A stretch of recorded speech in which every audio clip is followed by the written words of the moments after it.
हर इंसान, जो भी इंसान एक्टर बनने आता है उसका फर्स्ट चॉइस रहता है हीरो। मैं अलग नहीं हूं, मैं भी हीरो बनने आया था, तो मैं फर्स्ट टाइम विलन किया, लोगों ने पसंद किया। और आज मैं जब जवान का डायलॉग सुनता हूं कि मैं जब विलन बनता हूं तो कोई भी हीरो मेरे सामने टिक नहीं पाता, मुझे बहुत अच्छा लगता है। Yes, I am villain. Thank you Raj Mukherjee. 2010 मेरे घर पे आया और बोला कि मत छोड़ो, मैं तुमको लेके एक फिल्म बनाना चाहता हूं।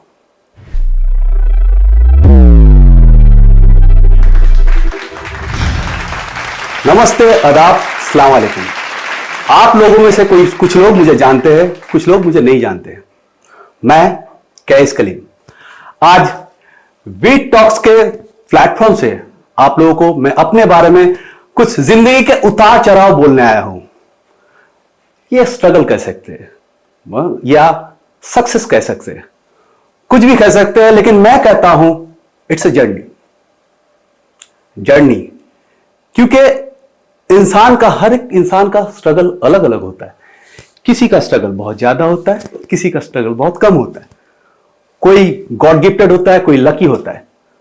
मैं भी थोड़ा सा लकी हूं, लेकिन इसका मतलब यह नहीं कि मेरा भी स्ट्रगल नहीं है। मैं आप लोगों के साथ मेरा स्ट्रगल या तो सक्सेस या तो जर्नी, इसको मैं शेयर करने आया हूं। और इसके लिए मैं थैंक यू बोलना चाहता हूं वीट टॉक्स को, जिन्होंने मुझे ये प्लेटफॉर्म दिया है आप लोगों के सामने आने के लिए।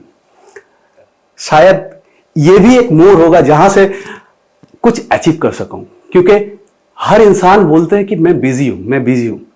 मैं भी बिजी हूं, ये बोलना चाहिए, लेकिन अगर मैं यहां आया हूं तो थोड़ा सा वक्त मुझे भी मिल जाता है। शुरुआत के दिन से मैं शुरुआत कर सकता हूं। मैं एक साइड टाइप का इंसान हूं। आप लोगों के सामने बात कर रहा हूं, आपको लग रहा होगा कि मैं थोड़ा सा कॉन्फिडेंट हूं। नहीं, अभी मुझे थोड़ा सा टेंशन हो रहा है। एक इंसान मुझे बचपन से बहुत इंस्पायर करता था। आप लोग उनको जानते हैं, उनका नाम है मिठुन चक्रवर्ती। मैं उनको देख के बचपन से सोचता था कि मैं बड़ा होके मिथुन चक्रवर्ती बनूंगा। मुझे ड्रीम आता था, सपना आता था, किस तरह का कि मैं बचपन में ऐसे एक वेव आ रहा और मेरा शकल, मेरा बॉडी, मेरा चेहरा मिठुन जैसा बन रहा। ये होता है एक ड्रीम का प्रोसेस। शायद बोल सकता हूं कि हर इंसान सपना देखता है, और मेरा सपना भी अलग नहीं था। और मैं मिठुन बनना चाहता था। शुरुआत हो गया था और मुझे ऐसा फील होता था कि मैं जब उनका स्टोरी देखता था तो मुझे ऐसा फील होता था कि मिठुन चक्रवर्ती अपना घर से निकल गए, बॉम्बे चला गया, हीरो बन गया। मुझे भी ऐसा लगता था। मुझे लगता था कि शायद मैं भी यहां से अगर मुंबई, जो बॉम्बे था, वहां पे अगर मैं पहुंच जाऊं तो शायद मैं भी मिठुन चक्रवर्ती बन जाऊं। लेकिन ऐसा नहीं है। ऐसा नहीं है, क्योंकि ये आसान नहीं है। तब तो हर कोई मिठुन चक्रवर्ती बन सकता था। शुरुआती दौर में मैं बहुत जगह, क्योंकि एक मफस्सल हावड़ा से मैं रहने वाला हूं, वहां से ये सोचना कि एक लड़का हीरो बनेगा या फिल्मों में काम करेगा, ये सोच ही बहुत दूर है। टीवी तो बहुत दूर का बात है, फिल्म तो बहुत दूर का बात है। अगर आप कोई स्टेज में चढ़ जाओ तो आप एक मफस्सल की जगह से, जहां हावड़ा जैसे जगह में, आप हीरो बन जाते हो। हर कोई आपको पहचानने लगता है। मैं भी थोड़ा सा फेमस हो गया था, क्योंकि मैं डांस थोड़ा बहुत कर लेता था, थोड़ा बहुत मिमिक्री कर लेता था। तो बचपन से मैं कोई इवेंट हुआ या कोई कुछ भी शादी का माहौल हुआ, मैं डांस कर लेता था। जो भी है, ये मेरा सपना था, एक ड्रीम था। तो सडनली मैं किस तरह से शुरुआत करूं, कैसे मैं आप लोगों के पास पहुंचूं, कैसे मैं दिखाऊं कि आई एम एन एक्टर। तो शुरुआत दिमाग से नहीं, फिर मैं फिजिकली करने लगा। पहले कुछ पेपर में ऐड आता था, ऐड देखता था कि यहां एक्टिंग से करता, लेकिन मुझे लगा कि आपको मॉडलिंग करना चाहिए। क्योंकि मुझे हमेशा से लगा, क्योंकि मेरा सोच था कि मॉडलिंग इज ए प्लेटफॉर्म और acting is your train. Modelling करो ताकि प्लेटफॉर्म पे पहुंच जाओ और आपको लोग देखे। उसके बाद मैं एक्टिंग में आया। मैं कुछ बात आपसे शेयर करता हूं, शायद ये आप लोग अजीब लगे। मेरा सपना सच होता है और मैं ये एग्जांपल रियलिटी में बता रहा हूं। पहला मेरा सपना था कि मेरा कुछ होर्डिंग लग जाए। तो मेरा उम्र होगा उस टाइम में 21, 22, मैं 21, 22 साल का था। तो मैं सिटी मार्ट के नीचे खड़ा था और बहुत सारा मॉडल्स लोग का पिक्चर देख रहा था। तो मैं ऐसे ही दिल से बोला कि यार मेरा फोटो यहां क्यों नहीं है।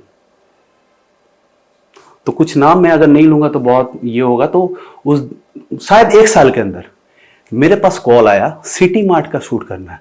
और मैं बोलना नहीं चाहता हूं मुझे कितना पैसा मिला। मुझे बहुत ही कम पैसा मिला, लेकिन वो सिटी मार्ट का होर्डिंग था। मैं नाम ले रहा हूं।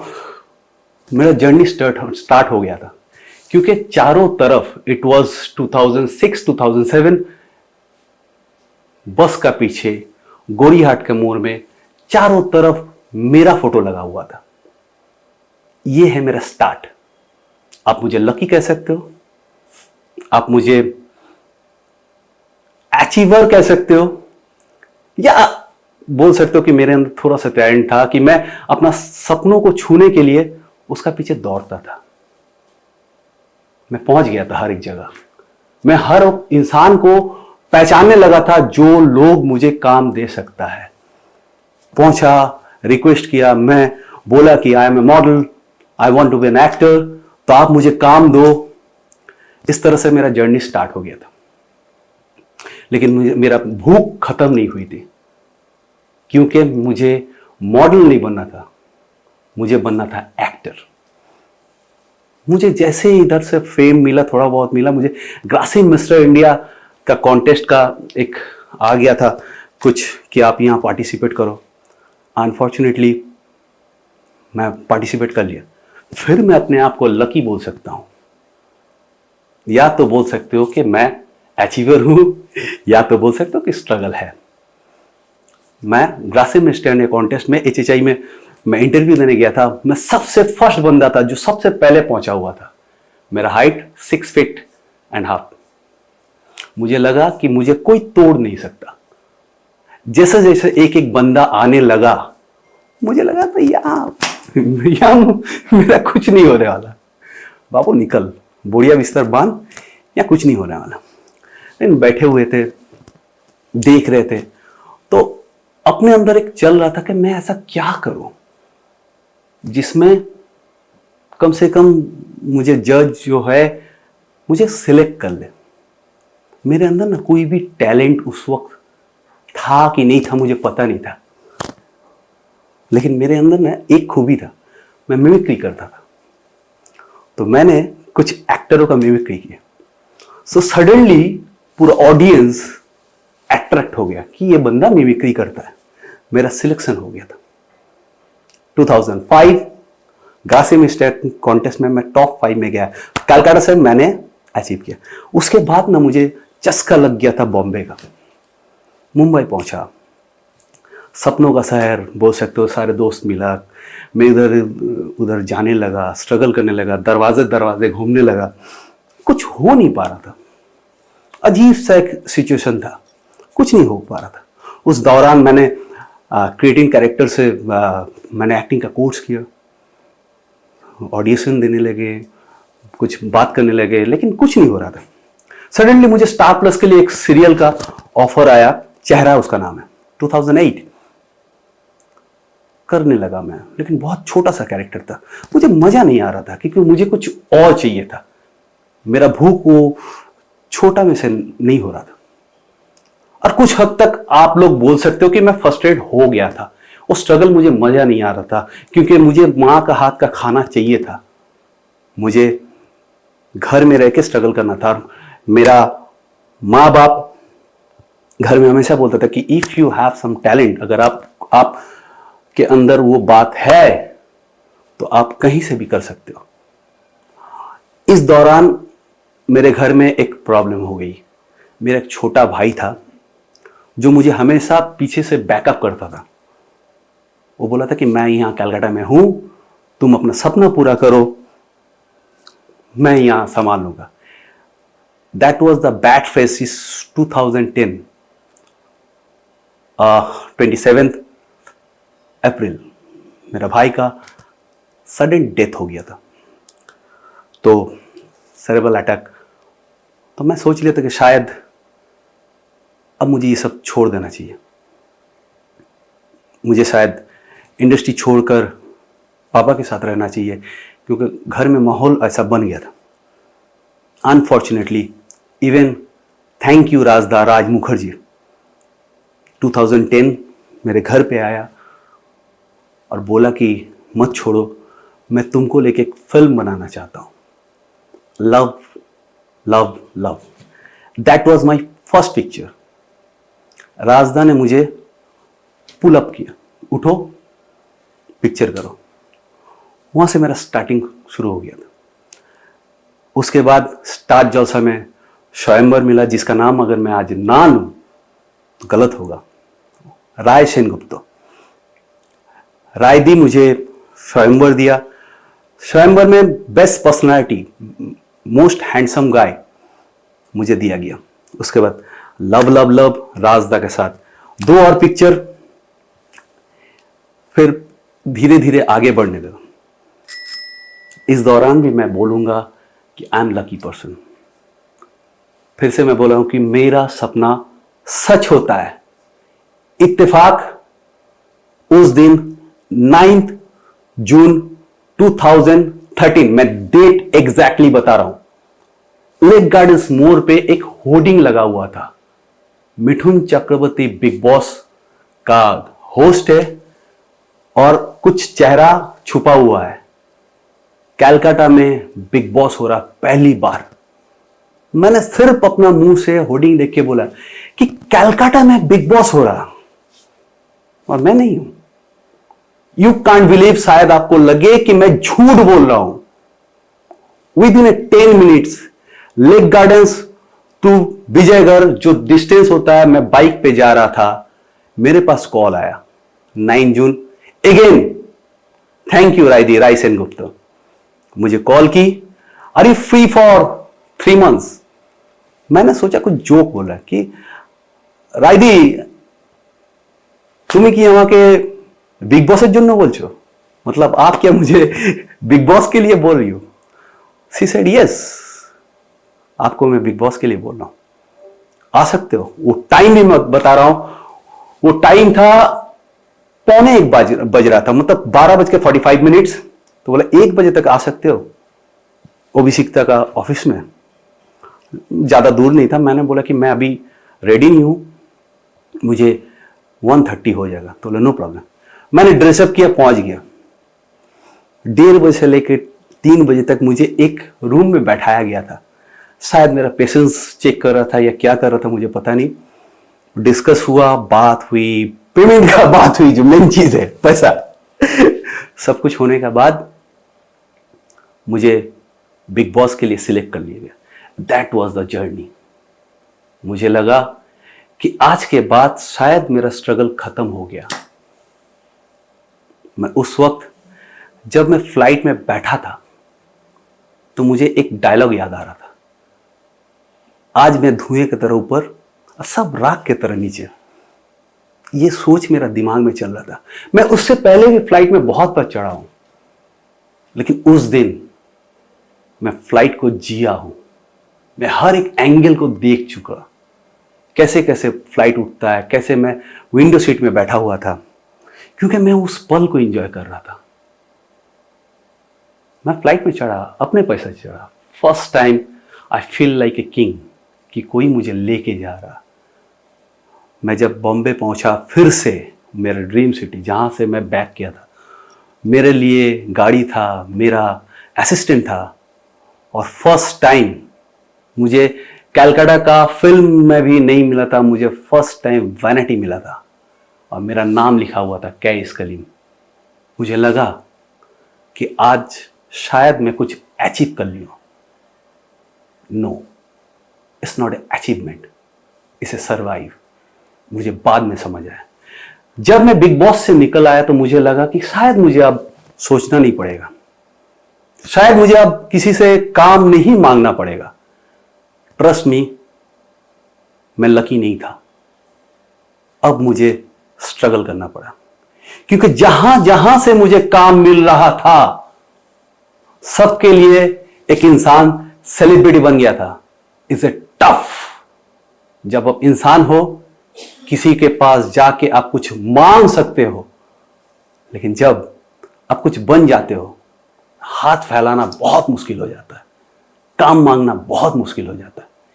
यह मुश्किल मैंने फेस किया, से टफ। हर इंसान को बोलता हूं, जो बन चुका है, जो लोग सेलिब्रिटी है, आप लोग गॉड को थैंक यू बोलो, अल्लाह को थैंक यू बोलो, भगवान को थैंक यू बोलो कि आप लोगों को काम मिल रहा है, आप लोगों को कोई फोन कर रहा है। लेकिन जो लोगों को काम नहीं मिल रहा है, जिसको फोन करना पड़ रहा है, और आप कुछ अचीव कर चुके हो, मैंने बोला कुछ, क्योंकि यह खत्म नहीं हुई थी, यह शुरुआत था मेरा। मैं पूरा साल बैठा रहा। सडनली 2014 में मुझे एक कॉल आया टोटा दा के थ्रू, टोटा रॉय चौधरी। उन्होंने बोला कि मैं पहली बार पिक्चर कर रहा हूं एज ए हीरो, मेरा ऑपोजिट में कोई विलन नहीं है, विलन करोगे? मैं बहुत देर से सोचने लगा कि मैं क्या करूं, क्योंकि हर इंसान, जो भी इंसान एक्टर बनने आता है, उसका फर्स्ट चॉइस रहता है हीरो। मैं अलग नहीं हूं, मैं भी हीरो बनने आया था। लेकिन उस वक्त मुझे क्लिक किया कि यू आर एक्टर, एक्टर बनो। तो मैं फर्स्ट टाइम विलन किया, लोगों ने पसंद किया। और आज मैं जब जवान का डायलॉग सुनता हूं कि मैं जब विलन बनता हूं तो कोई भी हीरो मेरे सामने टिक नहीं पाता, मुझे बहुत अच्छा लगता है। Yes, I am villain. और मुझे बहुत अच्छा लगता है, मैं इंजॉय करता हूं इस बात को। इस तरह से मेरा एक के बाद एक पिक्चर होने लगा, फिर मुझे सीरियल मिलने लगा, और मुझे अभी कोई हीरो के लिए नहीं बुलाता, मुझे विलन के लिए बुलाता है। और मुझे कोई अफसोस नहीं है कि मैं विलन का कैरेक्टर बहुत अच्छे से निभाता हूं। मुझे पसंद करते हैं लोग, भले ही गुस्सा करके। एंजॉय करता हूं मैं इस बात को। और मैं हमेशा बोलता हूं कि मैंने कुछ अचीव नहीं किया, नॉट ओनली मी, कोई भी यहां कोई गोल पूरा नहीं किया। अगर मैं टॉप स्टार शाहरुख खान या सलमान खान का बात करूं तो लोग सलमान खान बन गया है, वो लोग तो अचीव कर लिया, इजंट इट? नहीं, सर्वाइवल। क्योंकि आप अगर कुछ बन जाते हो तो उसका नाम को रखने के लिए भी आपको स्ट्रगल करना पड़ता है, अपने अपने तरीके से। अमिताभ बच्चन भी कर रहे हैं, सलमान खान भी कर रहे हैं, और शाहरुख खान भी कर रहे हैं। नहीं तो आज जवान जैसा मूवी रिलीज नहीं होती, क्योंकि अब उसका लड़ाई जो है खुद से है, खुद का नाम से है। तो मैं भी कुछ अचीव करना नहीं चाहता हूं, मैं भी कोई गोल लेके नहीं दौड़ा हूं, मैं सर्वाइवल हूं। मैं जीना चाहता हूं इस दौर को। मैं चाहता हूं कि आप लोग मुझे पसंद करें या नफरत करें, मेरा पिक्चर देखिए। अगर आप लोग मेरा मूवी, मेरा सीरियल देखोगे तो शायद मैं थोड़ा सा खा पी सकूंगा, क्योंकि मुझे एक्टिंग के सिवा कुछ नहीं आता है। ये मैं बोलना चाहता हूं। और जो नए लोग हैं, जो लोग इस इंडस्ट्री में आना चाहते हैं, मैं आज भी देखता हूं, बहुत सारा ऑडिशन में जाके देखता हूं, कोई कोई मुझे काम मांगता है, उन लोग के लिए बोलता हूं कॉन्फिडेंस, अपने ऊपर कॉन्फिडेंट रहो, अपने आप पे कॉन्फिडेंट रहो, अपना जो टैलेंट है उसको और बढ़ाओ। खामियां सब में है, मुझ में भी है। मैं भी जब आया था तो मुझे बहुत सारा खामी दिखाई दी है। मुझे लैंग्वेज प्रॉब्लम था, मुझे बांग्ला ठीक से बोलना नहीं आता था, मुझे आज हिंदी भी ठीक से बोलना नहीं आता है। मैं कर रहा हूं। और ये नहीं है आज जो इंडस्ट्री में दिखाई देता है कि काम नहीं मिलता है, तो थोड़ा बहुत मैं देखता हूं पेपर में, न्यूज में, सुसाइड अटेम्प्ट कर ले रहे। क्यों? क्योंकि आपने खुद चुना हो, आपने खुद चुने हो इस इंडस्ट्री को। इसको जियो। जरूरी नहीं है कि हर कोई शाहरुख खान बन जाए। अगर इस शहर में, अगर इस दुनिया में या कहीं पे भी मॉल है तो मोदी दुकान भी है। जरूरी नहीं है कि आप मॉल बनो, मोदी दुकान बन के जियो। जो भी कर रहे हो उसमें एंजॉय करो। इस इंडस्ट्री में आओ, वेलकम, स्ट्रगल करो, अपने आप को, अपना टैलेंट दिखाओ, जरूर काम मिलेगा। हाँ, जरूरी नहीं है कि आपको हीरो मिले, जरूरी नहीं है कि आप बड़ा बनो, जरूरी नहीं है कि आप देव बनो, जरूरी नहीं है कि आप शाहरुख खान बनो। बहुत सारा कैरेक्टर है और आपका जरूरत है। शाहरुख खान के सामने अगर कोई विलन नहीं है तो शाहरुख खान नहीं बनेंगे। उनका मां का कैरेक्टर कोई प्ले कर रहा है, उनके भाई का कैरेक्टर कोई प्ले कर रहा है। तो हर एक कैरेक्टर इंपॉर्टेंट है, हर एक कैरेक्टर जरूरी है। तो जियो। स्ट्रगल क्या है? एक काम से दूसरा काम का जो जर्नी है, इसको स्ट्रगल बोलते हैं। इसमें खो नहीं जाना है, इसमें डिस्टर्ब नहीं होना है, यही तो मजा है। आप स्ट्रगल कर रहे हो, मजा आ रहा है, तो इसमें कोई आपको डिप्रेस नहीं होना है आपको। क्योंकि इसको आप जिस दिन सोच लोगे ना कि स्ट्रगल भी आपका काम है, कोई मीटिंग पे जा रहे हो ये भी आपका काम है, उस दिन लगेगा कि मैं काम कर रहा हूं, उस दिन लगेगा कि सब सही जा रहा है। काम मिलना भी एक काम है। और सबसे बड़ी बात, काम मिलने से पहले बहुत सारा आप प्रॉमिस करते हो अपने आप से कि मैं अच्छे से काम करूंगा, मैं अच्छा करूंगा, लेकिन काम मिलने के बाद आप भूल जाते हो। जिस दिन आपको काम मिले और आप उस तरह से वही डिटरमाइंड के साथ अगर उसको निभाओ तो आपको आगे बढ़ने में कोई नहीं रोक सकता। थैंक यू वेट टॉक्स को, थैंक यू मुझे ये प्लेटफॉर्म देने के लिए, थैंक यू वेट टॉक्स के मेंबर को, थैंक यू जो कैमरा के ऑपोजिट में है उन लोगों को थैंक यू कि मुझे ये प्लेटफॉर्म दिया। मुझे नहीं पता कि मेरा ये जर्नी सुन के आप लोग इंस्पायर होंगे कि नहीं होंगे, लेकिन छोटी छोटी बातें किसी कोई भी हो शायद इंस्पायर कर जाता है। अगर मेरा छोटा से बात अगर आपको दिल पे लग गया तो आपको मैं थैंक यू बोलना चाहता हूं। अगर मेरा बात सुन के आप कुछ अचीव करते हो तो ये सबसे ज्यादा महत्वपूर्ण रखता है मेरे लिए। Thank you very much. नमस्ते, आदाब, अस्सलाम वालेकुम। कृपया इस वीडियो पर कमेंट्स करें, इस वीडियो को अपने दोस्त और परिवार के साथ शेयर करें, चैनल को सब्सक्राइब करके बेल आइकॉन को प्रेस करना ना भूलें। इस वीडियो के माध्यम से वेट टॉक से जुड़े रहने के लिए थैंक यू। जय हिंद, जय भारत।